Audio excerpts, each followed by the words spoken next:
Record and analyze long-term measurements. Welcome! In this video you will learn how to set up a new long-term measurement and how to analyze it. Please notice, breathing is optional and not required for any measurement. If you bought a breathing belt, you can add it into the software. Today we want to know more about the swallowing behavior and the breathing behavior of the patient. In this long-term measurement, we want to add breathing. To do this, please prepare your patient with a breathing belt. After preparing the patient with a breathing belt, you must activate breathing in the software. To do this, tap on Menu, tap Options, then select the second tab and press the plus icon just beneath Measurement Channel 3. Select Breathing. And once we're here, let's configure Measurement Channel 4. Press the plus icon and select Marker. That means if you press the tick button during a long-term measurement, we get a marker in the measurement curve. That can be used to identify a special event, for instance eating. Now go back to the examination overview. First select the patient for which you want to add a long-term measurement. Then press the button Schedule on the top right of the examination screen. Now you can see the familiar introduction of the 6 steps on how to connect and prepare the device and cables. Tapping Skip brings you directly into the preparation screen. On the top half specify vigilance, nutrition, and cannula status. Right in the middle of the screen you can program the recording, let's say starting at 4 p.m. on May the 9th.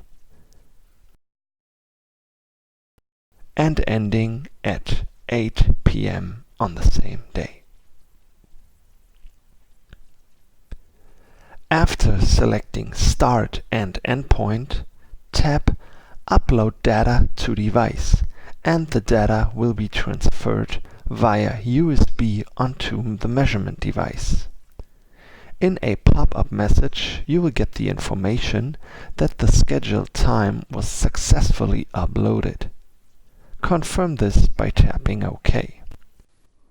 It is important that once a long-term measurement was transferred, to never turn off the measurement device.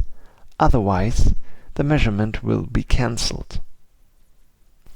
Please notice, before you start recording a long-term measurement, you have 2 options on how to program the measurement device.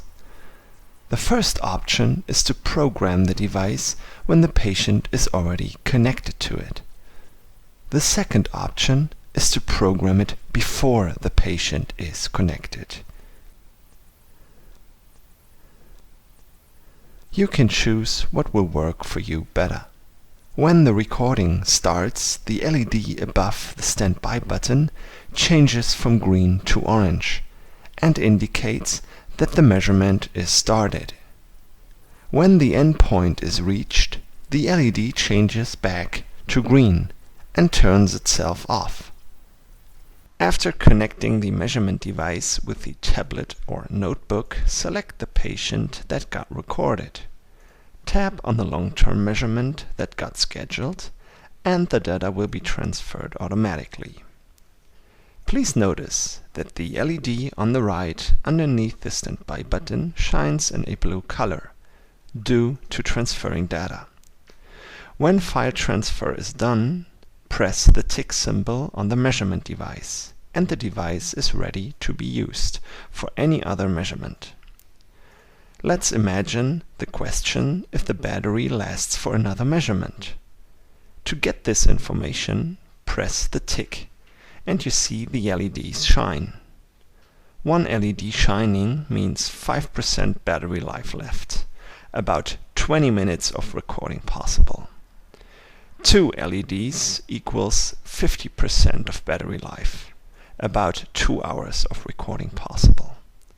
And all 3 LEDs shining indicate that at least 80% battery life is left, which means more than 4 hours of recording possible. To look up the results, tap on the recently recorded long-term measurement. Here you see an overview of 4 hours of swallowing behavior. The darker blue bars represent the elevation speed.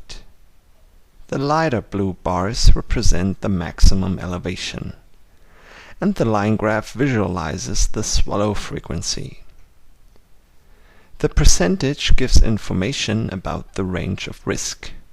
More than 25% means no risk at all, in green color. Between 0 and 25% stands for low risk parameter, colored in yellow. And 0%, red colored, means high risk. The tick symbol in the bar chart stands for a specific event at that time. In the long-term measurement, the patient got dinner and the therapist pressed the tick button on the device.